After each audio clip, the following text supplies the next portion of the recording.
हजरत मोहतरम, आपको बताना चाहूंगा कि रशिया इजराइल पर बुरी तरह से भड़क गया है। ईरान की आवाज बनकर रूस भड़का है। आपको बता दूं कि ईरान के समर्थन में रशिया एक बार फिर से बोल पड़ा है।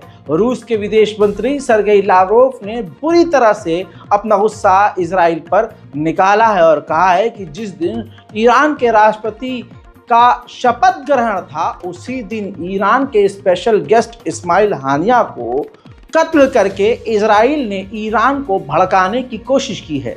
जिस तरह से ईरान को भड़काने की कोशिश की है, साफ लगता है कि इजराइल चाहता है जानबूझकर कि ईरान और इजराइल के बीच में जंग छिड़ जाए और इलाके में एक बड़ी जंग छिड़ जाए।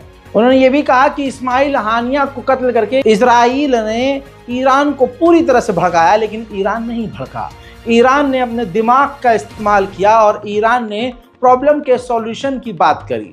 ईरान ने शांति बनाए रखने के लिए, क्योंकि ईरान को पता था कि अगर वो कोई एक्शन ले या अगर कोई उसी टाइम पर रिएक्शन दे तो मामले बिगड़ सकते हैं और कई देशों के बीच जंग छिड़ सकती है। सरगेई लावरोव ने कहा कि इलाके में माहौल खराब करने में इजराइल का सबसे बड़ा रोल है और इजराइल जानबूझकर हालात बिगाड़ना चाहता है। वहीं रूस के लिए जो इजराइल का एम्बेसडर है, जो मॉस्को में मौजूद है, उसने ये देखिए ये वीडियो जारी किया और वीडियो में उसने कहा है कि रशिया जो ईरान को सुखोई 34 देने वाला है advance fighter jet, Russia Iran को दे चुका है और ईरान पहुंचने के लिए वो निकल चुके हैं। ईरान के साथ पूरी तरह से रशिया कोऑपरेट कर रहा है और हथियार दे रहा है। हजरात, जिस तरह से ईरान ने अभी तक सब्र किया हुआ है और इजराइल पर अटैक नहीं किया है, ऐसा लग रहा है, जो खबरें आ रही हैं कि शायद सुखोई 34 का ही फाइटर जेट का ही उसे इंतजार है। अब ईरान ने इसके बाद जो बयान दिया है उससे और शक बढ़ गया है कि ईरान हमला करने की पूरी तैयारी में है।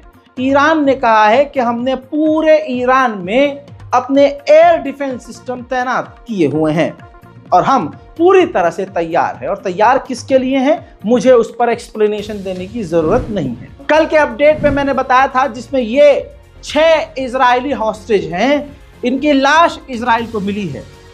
अब इजराइल ने कहा है कि जब हम हमास के टनल में पहुंचने वाले थे तो टनल में पहुंचने से कुछ ही मिनट पहले इनको गोली मार दी गई थी। यानी हमास को जब दिखा कि इजराइल इन तक पहुंचने वाला है तो इजराइल के जो हॉस्टेज हैं उनको हमास ने गोली मार दी। इसके बाद हमास ने सीधा जिम्मेदार इजराइल के प्रधानमंत्री नेतन्याहू को इजराइल को दोषी ठहराया है 6 इजरायलियों के कत्ल का। कहा कि डील ना करके, माहौल ख़राब करके, ज़बरदस्ती हम पर हमला करके उन्होंने अपने ही हॉस्टेज को कत्ल किया है। उधर नेतन्याहू को तो मौका चाहिए। अब नेतन्याहू ने फौरन बयान जारी किया और नेतन्याहू ने कहा कि जिन भी आतंकियों ने हमास के हमारे 6 हॉस्टेज का कत्ल किया है, हम शांत नहीं बैठेंगे, उनको ढूंढेंगे और मारेंगे।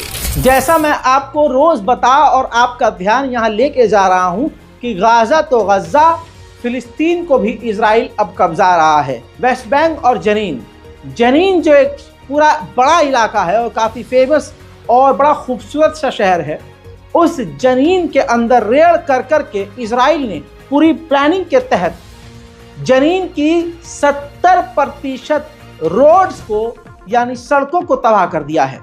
जैसे शातिराना अंदाज में इजराइल गाजा को सपाट कर रहा है, वैसे ही अब वो फिलिस्तीन के इलाकों को भी बेकार कर रहा है और सपाट कर रहा है। अब आप जनीन के रोड की तस्वीर खुद देखिए, मैं सबूत दे रहा हूं आपको, और सोचिए कि अरब देशों की खामोशी ने पूरा फिलिस्तीन बर्बाद कर दिया है।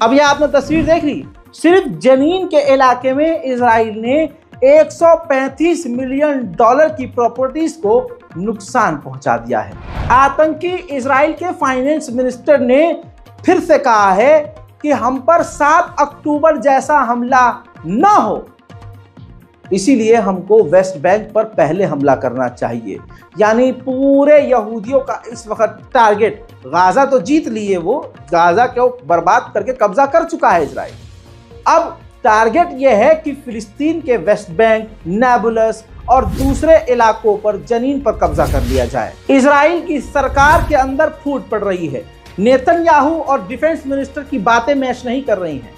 नेतन्याहू चाहता है कि इजिप्ट और गजा के फिलाडेल्फी कॉरिडोर पर हम लंबे समय तक जमे रहें।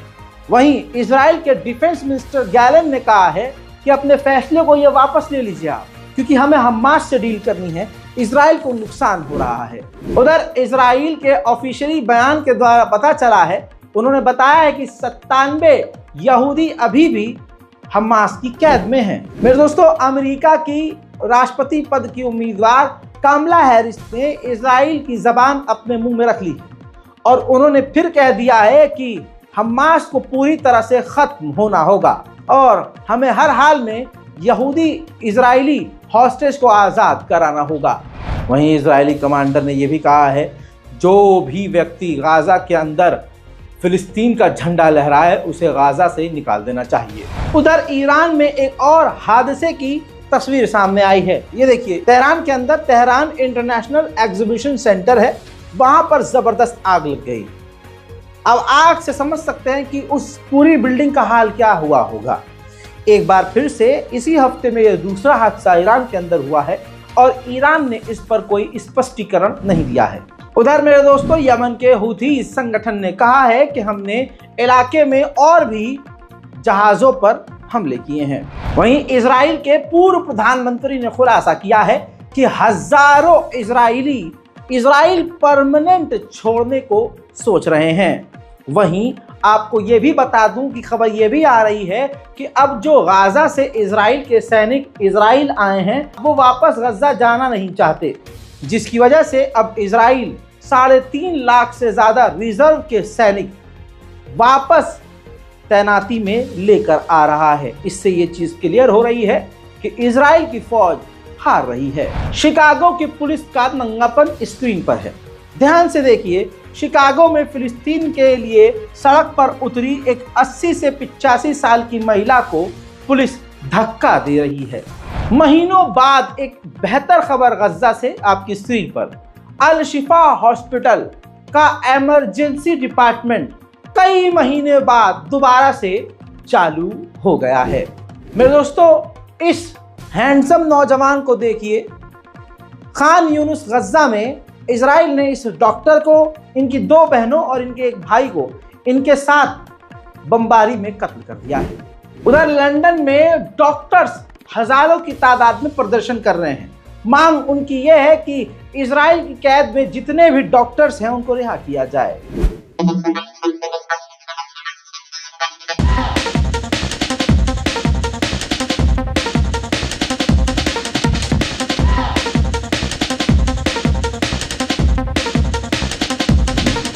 अमेरिका की सैन फ्रांसिस्को यूनिवर्सिटी ने अपने आप को इजरायली ग्रुप से और इजरायली कंपनियों से अलग कर लिया है।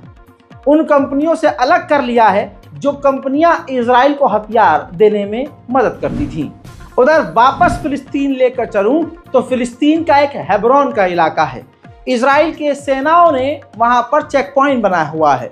रिपोर्ट यह है कि फिलिस्तीन में जो चेक पॉइंट है हेब्रोन में, वहां जो इजराइल की मिलिट्री तैनात है वो फिलिस्तीनी महिलाओं के साथ सेक्सुअल हरेसमेंट कर रही है और दुनिया खामोश बैठी है। मेरे दोस्तों, इजराइल की एक जेल का नाम है आयलॉन। उस आयलॉन की जेल के अंदर और भी फिलिस्तीनियों की टॉर्चर करके हत्या कर दी गई है। मेरे दोस्तों, हाल बहुत बुरा है।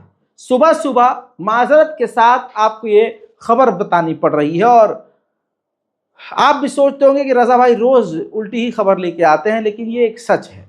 मैं पत्रकार हूं, मैं किसी को खुश करने के लिए यहाँ नहीं हूं, जो सच्चाई है वही आपको बताऊंगा। इस बारकोड का अगर इस्तेमाल आप कर सकते हैं तो ज़रूर करिए, UPI का इस्तेमाल कीजिए ताकि हम गाज़ा और फिलिस्तीन की थोड़ी बहुत मदद कर सकें। हमारे चैनल को सब्सक्राइब ज़रूर कीजिए अगर आप सच में हमें पसंद करते हैं और हमारे इन काम को पसंद करते हैं तो कम से कम आप ये कीजिए कि खुद तो सब्सक्राइब कीजिए ही, दूसरों के भी फोन को लेकर उनको हमारे चैनल के बारे में बताकर हमारे चैनल को सब्सक्राइब कीजिए, ताकि हमारी आवाज और भी भारी हो। फिलहाल की इस रिपोर्ट में इतना ही। जल्द लौट रहा हूं और भी बड़ी और ताजा जानकारियों के साथ। तब तक के लिए जय हिंद।